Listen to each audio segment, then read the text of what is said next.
வணக்கம் நண்பர்களே.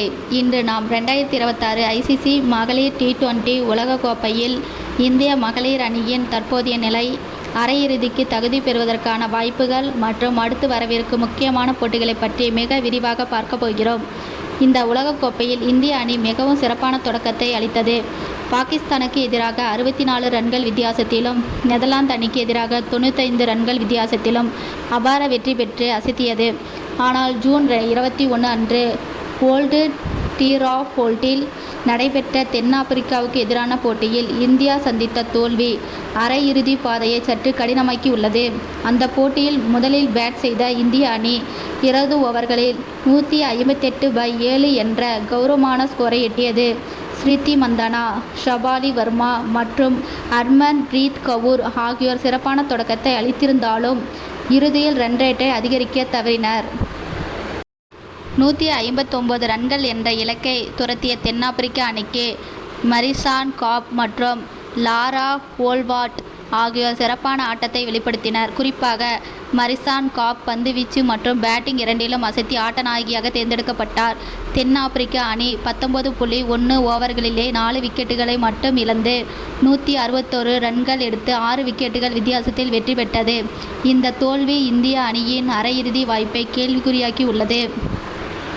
தற்போதைய புள்ளிப்பட்டியலின்படி ஆஸ்திரேலியா அணி 3 போட்டிகளிலும் வெற்றி பெற்று 6 புள்ளிகளுடனும் +4.391 என்ற மிகப்பெரிய நெட் ரன் ரேட் முதலிடத்தில் வலுவாக உள்ளது. இரண்டாவது இடத்தில் இந்தியா இருந்தாலும் தென்னாப்பிரிக்கா மற்றும் வங்கதேச அணிகளுக்கு தலா 4 புள்ளிகளுடனும் தலா 2 வெற்றி 1 தோல்வி சமநிலையில் உள்ளனர்.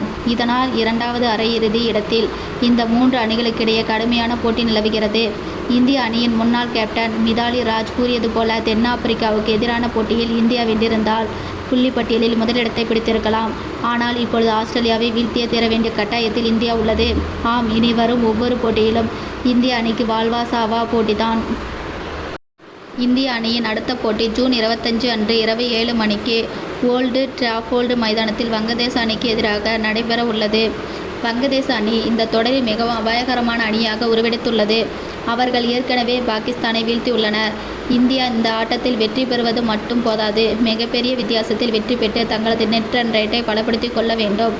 ஏனென்றால் அதே நாளில் இரவு 11 மணிக்கு நடைபெறும் மற்றொரு போட்டியில் தென்னாப்பிரிக்க அணியும் வளம் குறைந்த நெதர்லாந்து அணியும் எதிர்கொள்ளப் போகிறது. அந்த போட்டியில் தென்னாப்பிரிக்கா எளிதாக வென்று தங்களது ரன் ரேட்டை உயர்த்த வாய்ப்புள்ளதாக. எனவே வங்கதேசத்துக்கு எதிரான ஆட்டத்தில் இந்தியா வீராங்கனைகள் தொடக்கம் முதலே ஆக்ரோஷமான ஆட்டத்தை வெளிப்படுத்த வேண்டும். ஷபாலி வர்மா மற்றும் ஸ்மிருதி மந்தனா ஆகியோர் பவர் பிளே ஓவர்களை அதிரடியாக ரன்களை குவித்து வலுவான அடித்தளத்தை அமைக்க வேண்டும். சுழல் பந்து வீச்சாளர்களான தீப்தி சர்மா மற்றும் ராதா யாதவ் ஆகியோர் வங்கதேச பேட்டர்களை கட்டுக்குள் வைக்க வேண்டும். இந்தியா வங்கதேசத்தை வீழ்த்தினாலும் அசல் சவால் ஜூன் 28 அன்று காத்திருக்கிறது. உலகக்கோப்பைகளை வென்று குவிக்கும் வல்லமை படைத்த பலம் வாய்ந்த ஆஸ்திரேலியா அணியை இந்தியா எதிர்கொள்கிறது. அதற்கு முன்பாக மதியம் 3 மணிக்கு தென்னாப்பிரிக்கா மற்றும் வங்கதேசம் மோதும் போட்டி நடைபெறுகிறது. அந்த போட்டியில் தென்னாப்பிரிக்கா வென்றால் அவர்கள் 6 புள்ளிகளை எட்டுவார்கள். எனவே இரவு 7 மணிக்கு ஆஸ்திரேலியாவை எதிர்கொள்ளும் போது கட்டாயம் வென்றே ஆக வேண்டும் என்ற இக்கட்டான நிலையில் இந்தியா களம் இறங்கும். ஆஸ்திரேலிய அணியை வீழ்த்துவது என்பது சாதாரண விஷயமான காரியமல்ல. அலிசா கீலி, பெத் மூனி, எல்லிஸ் பெர்லி மற்றும் அன்னாபெல் சதர்லேண்ட் என அதிரடி வீராங்கனைகளை கொண்ட அந்த அணியை சமாளிக்க இந்திய அணி தனது 100% உழைப்பை கொடுக்க வேண்டும். குறிப்பாக இந்திய அணியின் மிடில் ஆர்டர் பேட்டிங் மிகவும் சிறப்பாக செயல்பட வேண்டும். ஹர்மன் பிரீத் கவுர், செமிமா லோட்ரிக்ஸ் மற்றும் ரிச்சா கோஸ் ஆகியோர் ஆஸ்திரேலியா பந்துவீச்சாளரை துணிச்சலாக எதிர்கொள்ள வேண்டும். பந்து வீச்சில் ரேணுகா சிங் தாகூர் தொடக்கத்திலே விக்கெட்டுகளை வீழ்த்தி நெருக்கடி கொடுக்க வேண்டும். ஆஸ்திரேலியாவுக்கு எதிரான போட்டி வெறும் லீக் போட்டி அல்ல, அது இந்திய அணிகளுக்கான ஒரு நாக் அவுட் போட்டி. தோல்வி அடைந்தால் நடப்பு ஒருநாள் உலகக்கோப்பை சாம்பியனான இந்திய அணி T20 உலகக்கோப்பையில் லீக் சுற்றோடு வெளியேறும் அபாயம் உள்ளது. இந்த 2 முக்கியமான போட்டிகளிலும் இந்திய அணி வெற்றி சில குறிப்பிட்ட வீராங்கனைகளின் ஆட்டத்தை பொறுத்தே அமையும். ஸ்மிருதி மந்தனா மற்றும் ஷபாலி வர்மா இந்த தொடக்க ஜோடி வலுவான அடித்தளத்தை அமைத்து கொடுத்தால் மட்டுமே இந்தியா 170+ ரன்களை எளிதாக எட்ட முடியும். ஷபாலின் அதிரடியும் ஸ்மிருதியின் நேர்த்தியான பேட்டிங்கும் ஆஸ்திரேலியாவுக்கு எதிராக மிக அவசியம். கேப்டன் ஹர்மன் பிரீத் கவுர் நெருக்கடியான நேரங்களில் தனது அனுபவத்தை பயன்படுத்தி ஆட்டத்தின் போக்கை மாற்றக்கூடியவர். மிடில் ஆர்டரில் அவர் நிலைத்து நின்று ஆடினால் ஸ்கோர் எங்கேயோ சென்றுவிடும். தீப்தி சர்மா பந்துவீச்சு, பேட்டிங் மற்றும் பவுலிங் என மூன்றிலும் அசத்தக்கூடிய ஆல்ரவுண்டர். மிடில் ஓவர்களில் விக்கெட்டுகளை வீழ்த்தி ரன் வேகத்தை கட்டுப்படுத்துவதில் இவருடைய பங்கு முக்கியமானது. ரிச்சா கோச். டெத் ஓவர்களில் அதிரடியான சிக்சர்களை விளாசி ரன்னின் ஸ்கோரை உயர்த்த ரிச்சா கோச்சின் ஃபார்ம் மிக மிக அவசியம். ஆஸ்திரேலியாவுக்கு எதிராக போட்டியில் டாஸ் வென்றால் முதலில் பேட்டிங் செய்து ஒரு பெரிய இலக்கை நிர்ணயிப்பது சிறந்த யோகமாக இருக்கும். ஏனெனில் ஸ்கோர் போர்டு அழுத்தம் பெரிய அணிகளுக்கு எதிராகவும் கை கொடுக்கும். வங்கதேசத்துக்கு எதிரான போட்டிகளில் ரன் ரேட்டை கருத்தில் கொண்டு அதிரடியாக சேஸ் செய்வதோ அல்லது முதலில் பேட் செய்து பெரிய வித்தியாசத்தில் வெல்வதோ திட்டமாக இருக்க வேண்டும்.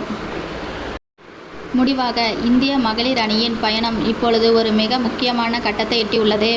எந்த ஒரு சிறிய தவறும் உலகக்கோப்பை கனவை சிதைத்துவிடும். கோடிக்கணக்கான இந்திய ரசிகர்களின் எதிர்பார்ப்புகளையும் பிரார்த்தனைகளையும் சுமந்து கொண்டு வீராங்கனைகள் களமிறங்க உள்ளனர். இந்தியா இந்த சவால்களை முறியடித்து அரையிறுதிக்கு முன்னேறும் என்று நாமும் நம்பிக்கையுடன் காத்திருப்போம். நன்றி. இந்த வீடியோ உங்களுக்கு பிடித்திருந்தால் லைக் செய்யவும், உங்கள் கருத்துக்களை கமெண்டில் பதிவு செய்யவும், மறக்காமல் நமது சேனலை சப்ஸ்கிரைப் செய்து பெல் பட்டனை அழுத்தவும். மீண்டும் அடுத்த வீடியோவில் சந்திப்போம்.